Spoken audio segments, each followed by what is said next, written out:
दोस्तों, मैं उर्वशी। मेरी उम्र अभी 27 साल है। कद 5.5। मेरा रंग खूब निखरा हुआ गोरा है। मेरा बाकी विवरण मैं आगे विस्तार से लिखूंगी। मेरे बारे में सब कहते हैं कि बहुत खूबसूरत हूँ। B.Com प्रथम श्रेणी में उत्तीर्ण करने के बाद मैंने एक विख्यात कॉलेज से फाइनेंस में MBA की डिग्री ली है और वर्तमान में मैं एक मल्टीनेशनल कंपनी में कार्यरत हूँ। मैं उच्च मध्यम परिवार से आती हूँ। मेरा एक छोटा भाई है जो अभी कॉलेज में है। मेरे पिताजी एक कॉलेज में अंग्रेजी के प्रोफेसर रहे हैं और मेरी माँ हाउस मैनेजर है। एक बड़े शहर में हमारा खुद का मकान है और गांव में भी पुश्तैनी जमीन है जिस पर मजदूरों से खेती बाड़ी करवाते हैं। कुल मिलाकर हमारा परिवार सुखी संपन्न परिवार है। 2 साल पहले मेरी शादी हो गई थी।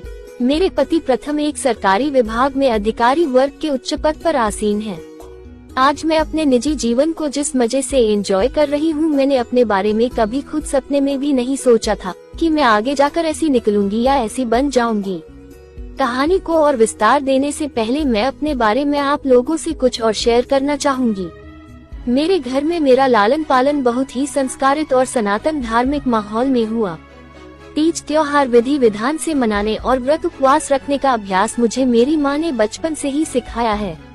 इस कारण ईश्वर में गहन आस्था रखते हुए मैं विवाह होने तक मैं सदाचार से ही अपना जीवन जिया और अपना ताला नहीं टूटने दिया। उसको अपने भावी पति द्वारा तोड़े जाने हेतु उनके लिए अनमोल उपहार के रूप में सुरक्षित बचाए रखा।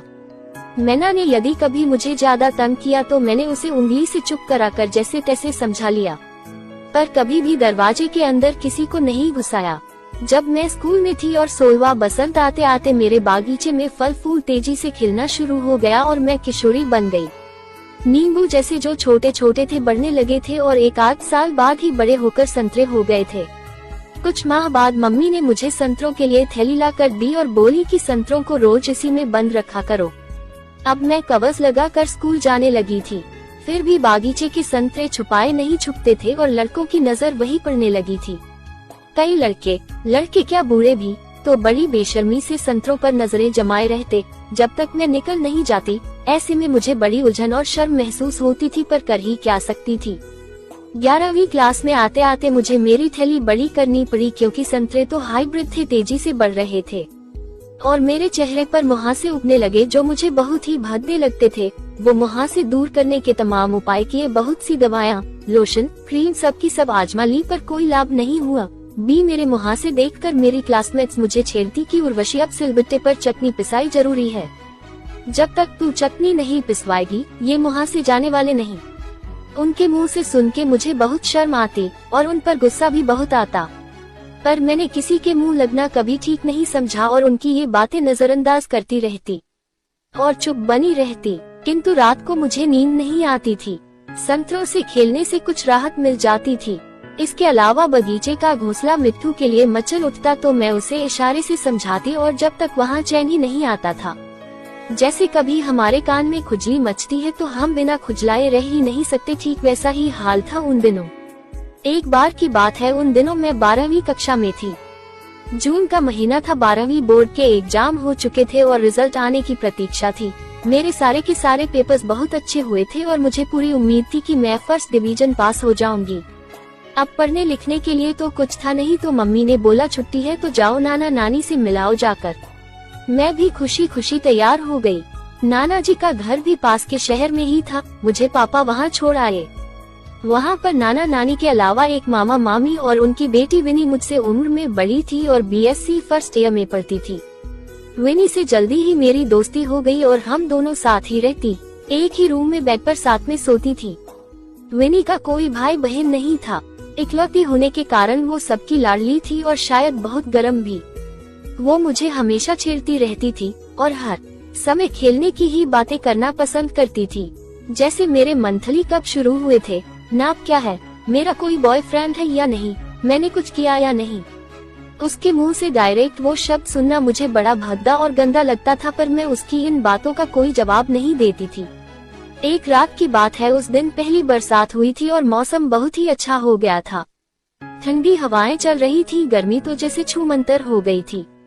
जिस कमरे में हम लोग सोते थे वो ऊपर छत पर था और वहाँ खिड़की से खूब मस्त हवा आती थी। तो उस दिन मौसम सुहाना हो गया था और विनी बहुत चंचल हो रही थी। उस रात डिनर के बाद हम लोग सोने के लिए ऊपर वाले रूम में चले गए। रूम में पहुंचते ही विनी रूम का दरवाजा बंद करके मुझसे लिपट गई और मुझे छेड़ने लगी और मुझे बिस्तर पर गिराकर मेरे ऊपर चढ़ गई। उसने बगीचे के संतरे दबोच लिए। मैं अरे अरे ही करती रह गई और वो लाल गुलाब से गुलकंद चूसने लगी। मैंने उसे परे हटाने का बहुत प्रयास किया पर उसमें पता नहीं कहां से इतनी ताकत आ गई थी। उर्वशी मेरी जान, आज मैं तुझे खेलना सिखाऊंगी, फिर देखना तुझे क्या मस्त मजा आता है। धत, ऐसा मजाक मुझे पसंद नहीं, छोड़ मुझे, दूर हट, मैंने कहा और उसे परे हटाने लगी। बहन मान जा, देख कितना मस्त मौसम है, तू भी पहली बरसात को एंजॉय कर। हम दोनों के बीच ऐसा टाइम फिर कभी लौट के नहीं आएगा जिंदगी में। वो बोली, विनी हट जा, मैं कहती हूँ, वरना मैं मामा जी से कल तेरी शिकायत करूँगी। मैंने जोर देकर कहा और उसे अपने ऊपर से हटाने लगी। कर देना, कल तू चाहे तो मुझे फांसी लगवा देना, पर आज तेरी खैर नहीं, देख मैं क्या करती हूँ। वो बहुत ही बेशर्मी से बोली।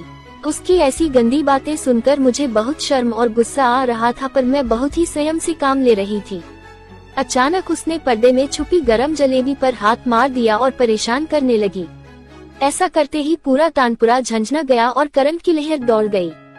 मैंने झट से विनी का हाथ पकड़ लिया और उसे वैसा करने से रोकने लगी, पर कोई फायदा नहीं। इसी बीच उसने बायां संतरा ऊपर से ही अपने मुंह में भर लिया और चूसने लगी।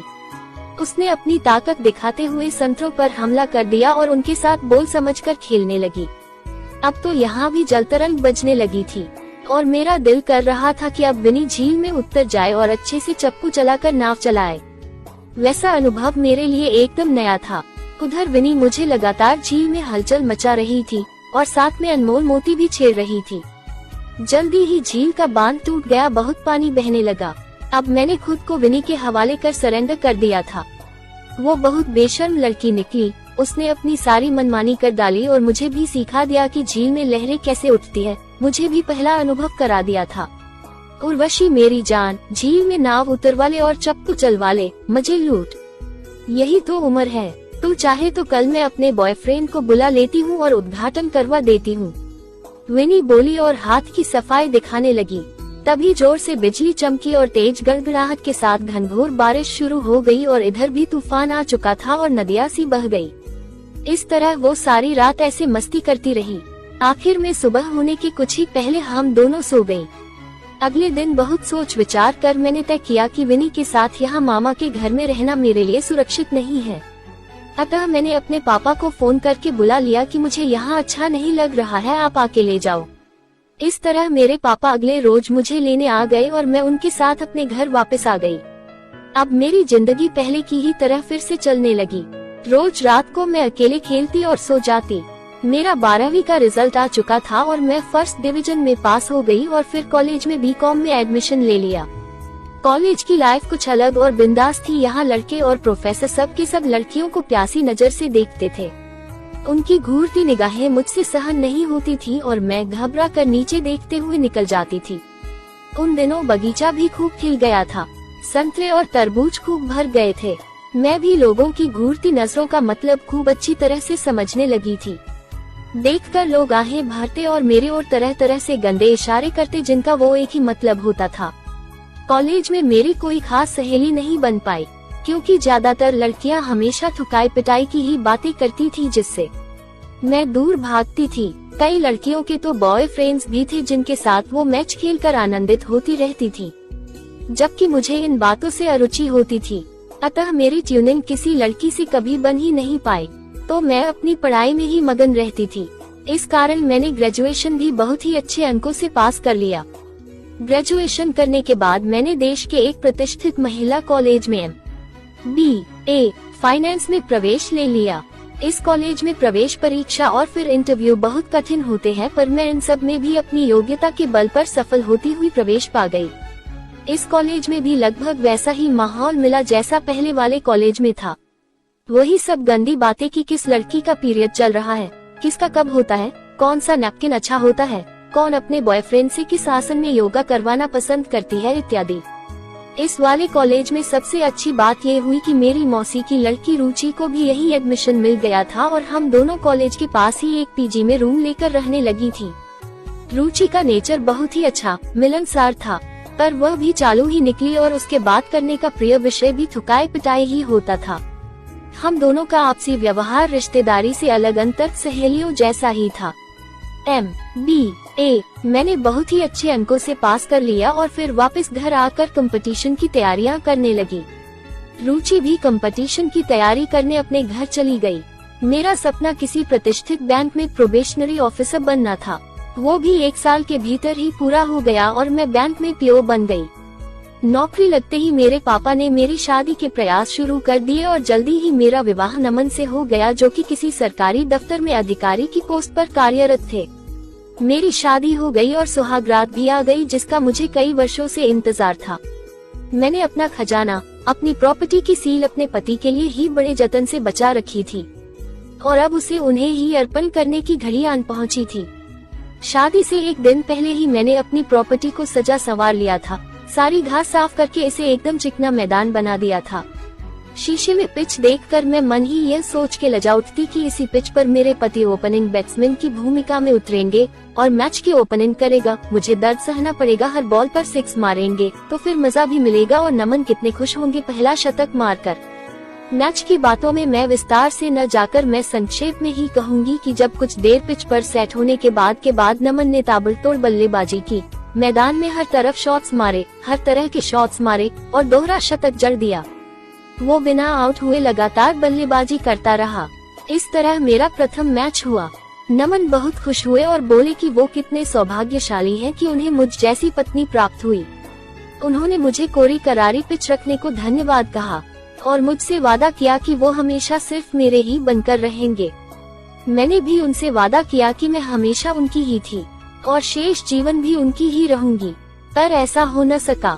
काल का चक्र कुछ ऐसा चला कि मैं किसी अन्य पुरुष से जानबूझकर अपने स्टेडियम में पिच पर खिलवाने लगी। ये सब बातें मैं आगे आप सबसे साझा करूंगी, पर अभी जो बात हो रही थी वही चलने देते हैं। हनीमून के लिए हम लोग नैनीताल गए थे। 1 सप्ताह तक खूब मौज मस्ती की। नमन ने मुझे खूब तरह तरह से भोगा। जितने आसन वो लगा सकते थे वो सब उन्होंने मुझ पर आजमा लिए। धीरे धीरे मेरी खेल की समझ बढ़ती जा रही थी। मैं भी नमन के साथ खूब खुलकर खेलने लगी, पर अपने नारी सुलभ दायरे में रहते हुए कि कहीं वो मुझे बेशर्म या निर्लज न समझने लगे। सच कहूँ तो मेरी खेल की इच्छाएं बलवती होती जा रही थीं। मेरा दिल करता था कि नमन और देर तक बल्लेबाजी करे और तेज तेज शॉट्स मारे, पर वे तो आउट होकर पेवेलियन लौट जाते और सो जाते और मैं आधी अधूरी सी जागती रहती। इसी तरह 6 महीने बीत गए और मेरे पति की मौसेरी बहन की शादी होने वाली थी। हमें भी जाना था, पर अचानक मेरे पति को कुछ काम आने की वजह से मुझे अकेले ही जान पड़ा। 1 हफ्ते पहले वो शादी के दिन आने वाले थे। मैं वहाँ चली गई, लेकिन पति से दूर रह के अजीब सी हलचल होने लगी थी। रोज रात को केला खाने की आदत जो पक गई थी। इस आग को कैसे शांत करूं, कुछ समझ नहीं रहा था, क्योंकि इतने सारे मेहमान थे तो कोई जगह भी नहीं मिल रही थी कि खुद ही खेल लूं अपने साथ। इसे लेकर मेरे मन में गहन विमर्श चल रहा था कि क्या करूं, क्या संभव है। तभी मुझे ध्यान आया कि घर की 3री मंजिल पर एक कमरा है जिसमें फालतू सामान पड़ा रहता है। वहां ऊपर कोई आता जाता भी नहीं। बस मुझे जगह मिल गई थी, अब सिर्फ कुछ बिछाने के लिए चाहिए था। घर के बाहर वाले बरामदे में मेहमानों के लिए दरी, गैदों, तकियों का ढेर सा लगा था कि जिसे जो चाहिए ले लो। तो मैंने तय किया कि चुपचाप किसी तरह एक गद्दा तकिया लेकर ऊपर वाले कमरे में चली जाऊंगी और फिर मैं और मेरी प्यारी पिंकी। तो इस तरह मन ही मन मैंने अपना प्रोग्राम बना लिया। अब मुझे सिर्फ मौका देखकर सबकी नजरें बचाकर चुपचाप ऊपर कमरे में जाना था ताकि मुझे कोई टोके न, और फिर अपना हाथ जगन्नाथ करना था। दिन में मौका देखकर मैं एक राउंड ऊपर का जाके लगा भी आई। सामान वाले कमरे में सामना बेतरतीब सा बिखरा पड़ा था, जिसे मैंने सेट कर दिया और झाड़ू लगाकर अच्छे से सफाई कर दी। फिर निश्चिंत होकर मैं वापस नीचे आ गई। दुल्हन की विदाई के बाद दोपहर तक घर का माहौल गंभीर सा बना रहा और शादी की बातें ही चलती रहीं।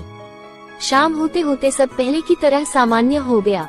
अब यहाँ से मेरी जिंदगी में और कहानी में नया मोड़ आने वाला था। अकेले मस्ती करने के चक्कर में मैं किसी अलग ही चक्कर में पड़ने वाली थी।